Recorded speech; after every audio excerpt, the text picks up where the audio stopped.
بسم الله الرحمن الرحيم. الرحمن علم القرآن خلق الإنسان علمه البيان. الشمس والقمر بحسبان والنجم والشجر يسجدان والسماء رفعها ووضع الميزان ألا تطغوا في الميزان وأقيموا الوزن بالقسط ولا تخسروا الميزان. والأرض وضعها للأنام فيها فاكهة والنخل ذات الأكمام والحب ذو العصف والريحان.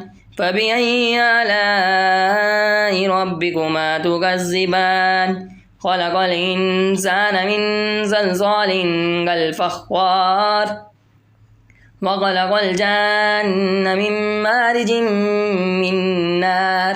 فبأي آلاء ربكما تكذبان؟ رب المشرقين ورب المغربين. فبأي آلاء ربكما تكذبان؟ مرج البحرين يلتقيان بينهما برزخ لا يبغيان. فبأي آلاء ربكما تكذبان؟ يخرج منهما اللؤلؤ والمرجان. فبأي آلاء ربكما تكذبان؟ وله الجوار المنشآت في البحر كالأعلام. فبأي آلاء ربكما تكذبان؟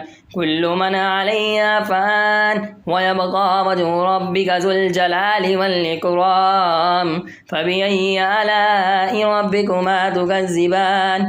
يسأله من في السماوات والأرض كل يوم هو في شأن. فبأي آلاء ربكما تكذبان؟ سنفرغ لكم أيها الثقلان. فبأي آلاء ربكما تكذبان؟ يا معشر الجن والإنس إن استطعتم أن تنفذوا من أقطار السماوات والأرض فانفذوا لا تنفذون إلا بسلطان. فبأي آلاء ربكما تكذبان؟ يرسل عليكما شواظ من نار ونواس فلا تنتصران. فبأي آلاء ربكما تكذبان؟ فإذا انشقت السماء فكانت وردة كالدهان. فبأي آلاء ربكما تكذبان؟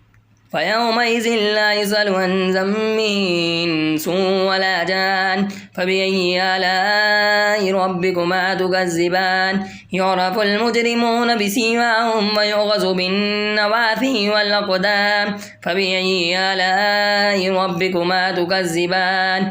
هذه جهنم التي يكذب بها المجرمون يطوفون بينها وبين حميم آن. فبأي آلاء ربكما تكذبان؟ ولمن خاف مقام ربه جنتان. فبأي آلاء ربكما تكذبان؟ ذواتا أفنان. فبأي آلاء ربكما تكذبان؟ فيهما عينان تجريان. فبأي آلاء ربكما تكذبان؟ فيهما من كل فاكهة زوجان. فبأي آلاء ربكما تكذبان؟ متكئين على فرش بطائنها من استبرق وجنى الجنتين دان. فبأي آلاء ربكما تكذبان؟ فيهن قاصرات الطرف لم يطمثهن إنس قبلهم ولا جان. فبأي آلاء ربكما تكذبان؟ كأنهن الياقوت والمرجان. فبأي آلاء ربكما تكذبان؟ هل جزاء الإحسان إلا الإحسان؟ فبأي آلاء ربكما تكذبان؟ ومن دونهما جنتان. فبأي آلاء ربكما تكذبان؟ مدهامتان. فبأي آلاء ربكما تكذبان؟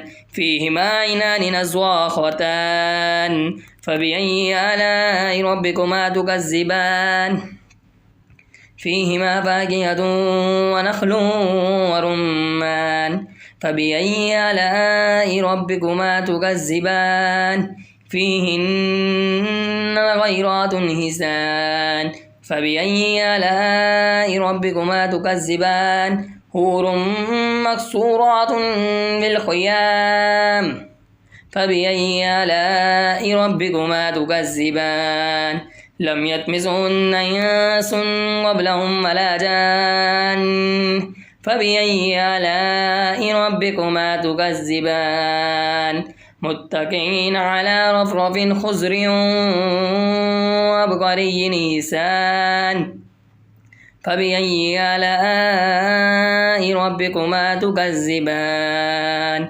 تبارك اسم ربك ذي الجلال والإكرام.